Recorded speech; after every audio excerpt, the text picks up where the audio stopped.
G'day guys and welcome to Retrospect Reviews. I'm Vince and believe it or not, we're in the first week of February. Where did January 2020 go? Anyhow, you know what that means? That means we look back at everything I picked up over January. So let's check them out.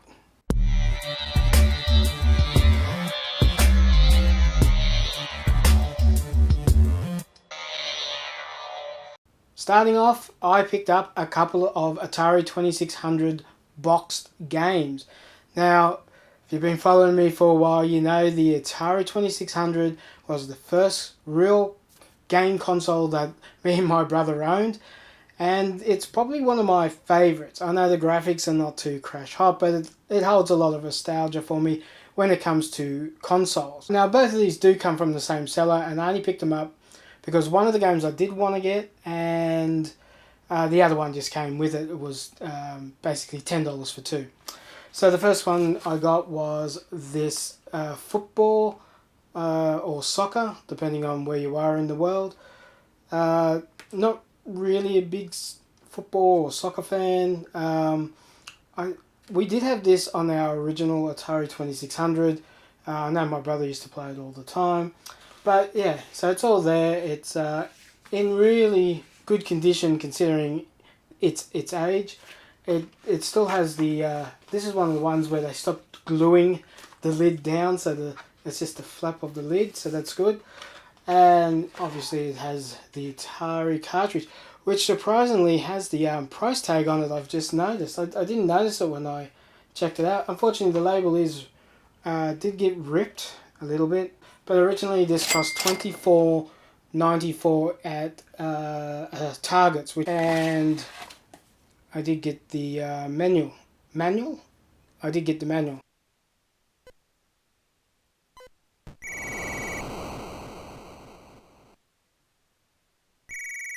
So the second Atari game I got along with the football or soccer one, was Chopper Command. Now this one I used to love playing when I was a kid. We actually had it in, I don't know if it came in any other box, but we had it in this clamshell. Mum picked it up from somewhere. I can't remember where she got it from. Probably Kmart as well, or Targets or something like that. But yeah, so the clamshell's a little beaten up. I've got worse ones than this, so this is in pretty good condition compared to some of my other ones. Once again, it has the cartridge and manual, and in really good condition. So I was happy with that, and it's a game I really like. So in this one you play obviously a helicopter pilot.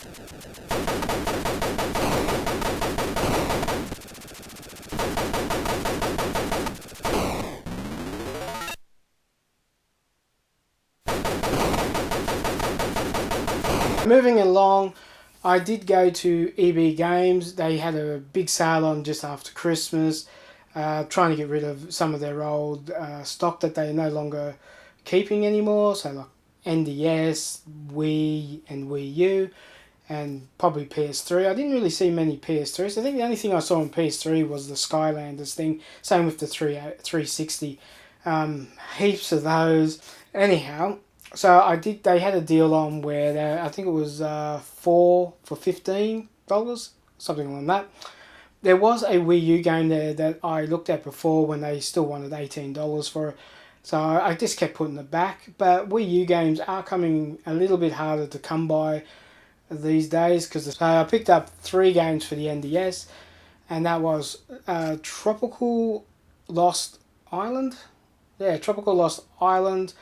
Not 100% sure what this is. It just looked interesting. Haven't really checked it out yet.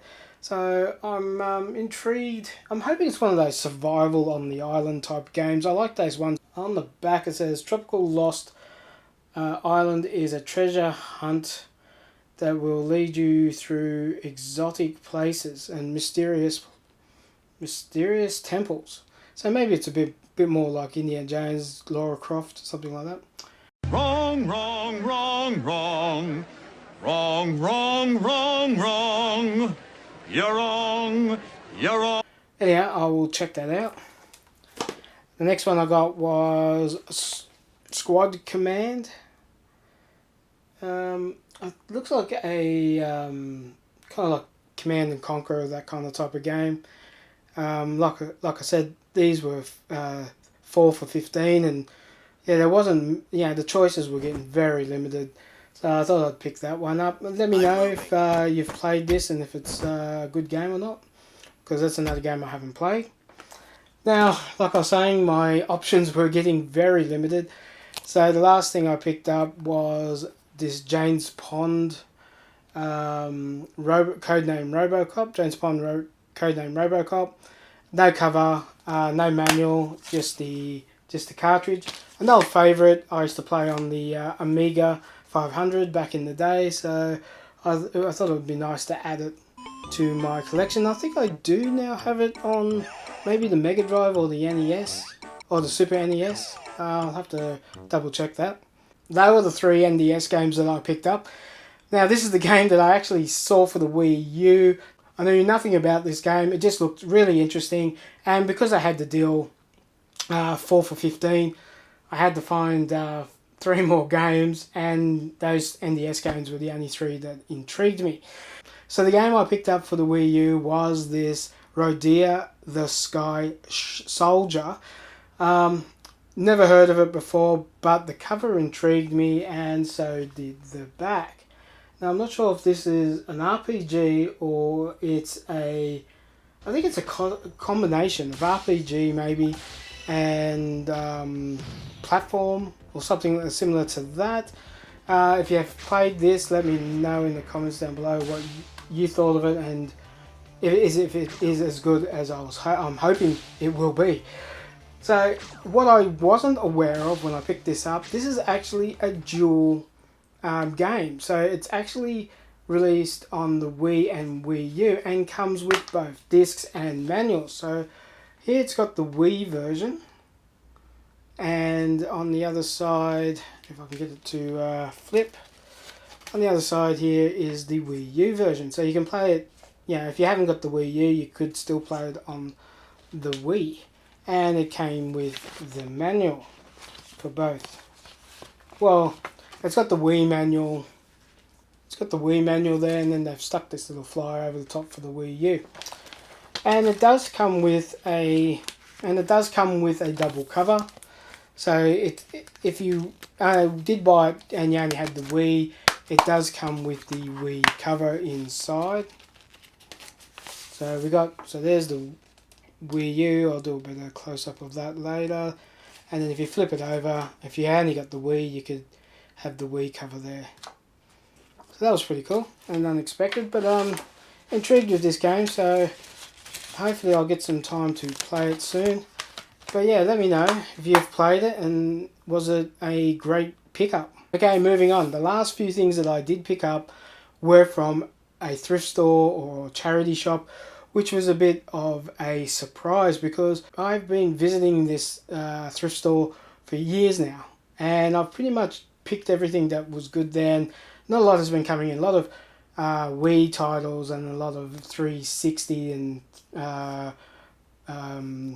PlayStation 3. Not many PlayStation 2 anymore. They do have a few of the old cheap titles. A lot of those cheap PC games come in just the DVD clamshell.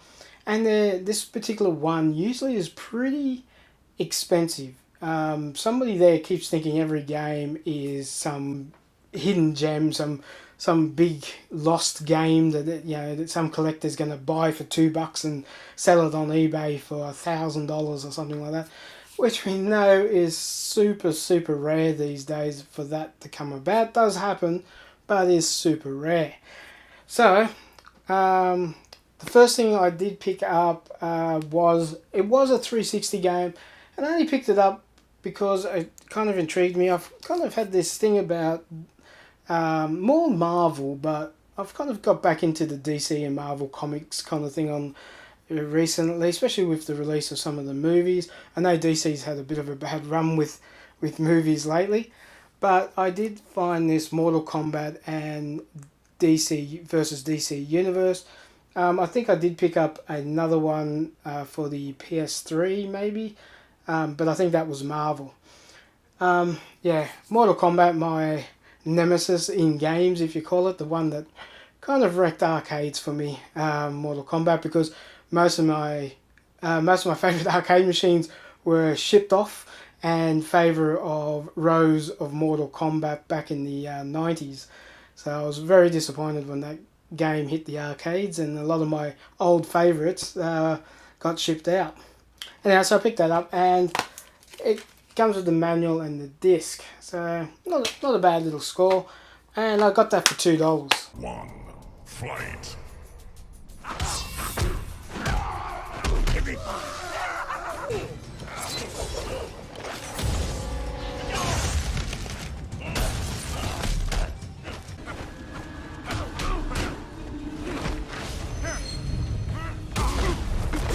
Okay, so along with that find, I did find some big box PC games, believe it or not. I was quite shocked when I came across this, and these were stacked in the jigsaw puzzle and board game section of the shop. So it does still pay to check those out. So that's the first thing I do when I go to thrift stores.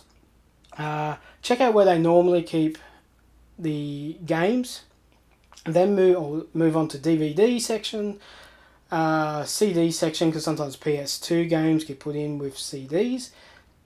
PS1 gets put in with CDs. And then check the jigsaw puzzles and board game section, because a lot of people don't familiarise these days big box PC games with actually being computer games, and they get stuck in there. So the first couple I picked up, I spotted were these. Now these are just utility software, so they're not games and such. But I did pick up this Disney Print Studio for Toy Story. I think this is Toy Story 2. Yeah, Toy Story 2 there. So basically all it is you can print name tags and so forth like that.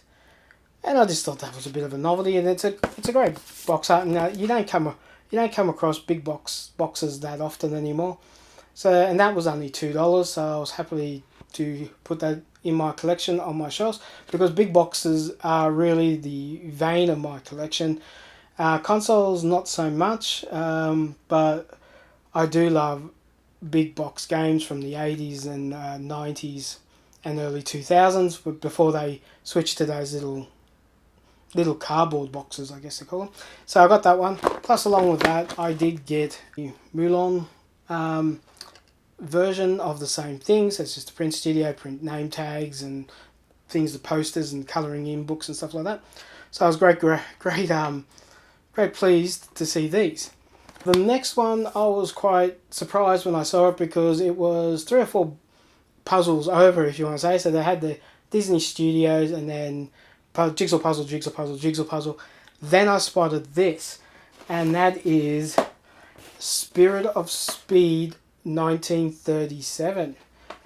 And this is the Platinum PC, so it's not the original big box, which is a shame. If I did come across that, I would be definitely grabbing it, but I was quite pleased to pick this up. Now this is complete CD and manual.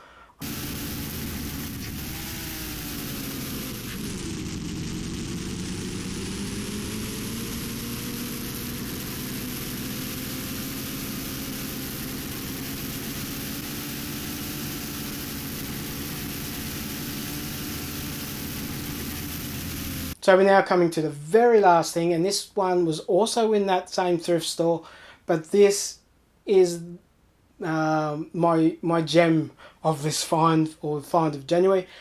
You rarely see these in charity shops or thrift stores anymore, especially in Australia. It's pretty rare they come up. I haven't even seen this age of a game in a garage sale for a very long time. So I was quite pleased when I saw this. Now, this could have been easily overlooked, because even though I call it a big box, it is still a reasonably small box. But that's how they came out back in the 80s. So that tells you a little clue how old this game is. So this one I picked up was F-15 Strike Eagle, the very first one that came out. Now, the owner back in the day has put their name on it, along here, and you can see the charity shops just stuck $2 on it. So I was quite pleased. pleased to get this. Now, this is released in 1985.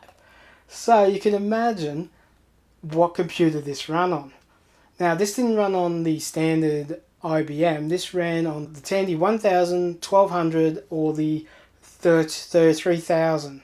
Now, possibly could have ran on an IBM or IBM compatible.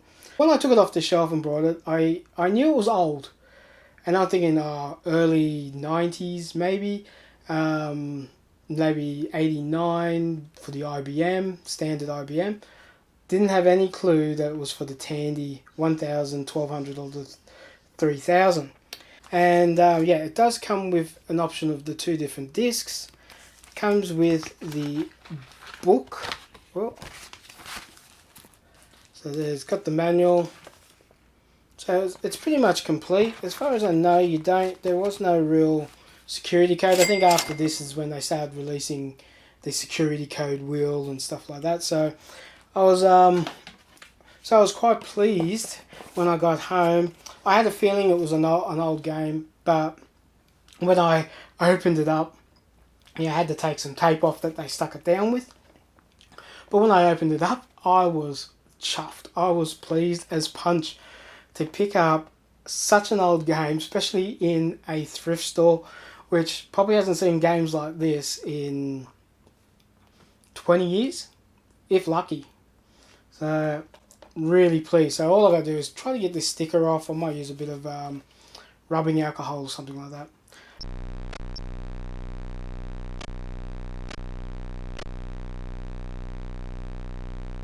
So that's everything I picked up over January. So what did you think?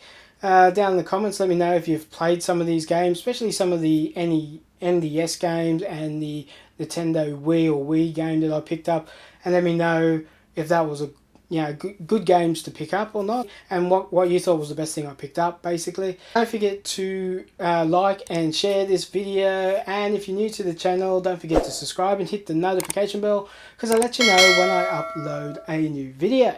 Well, that's it for this video. Thanks for joining me, and I'll catch you next week. Bye! Plus, along with that, I did get the Moulin Rouge, the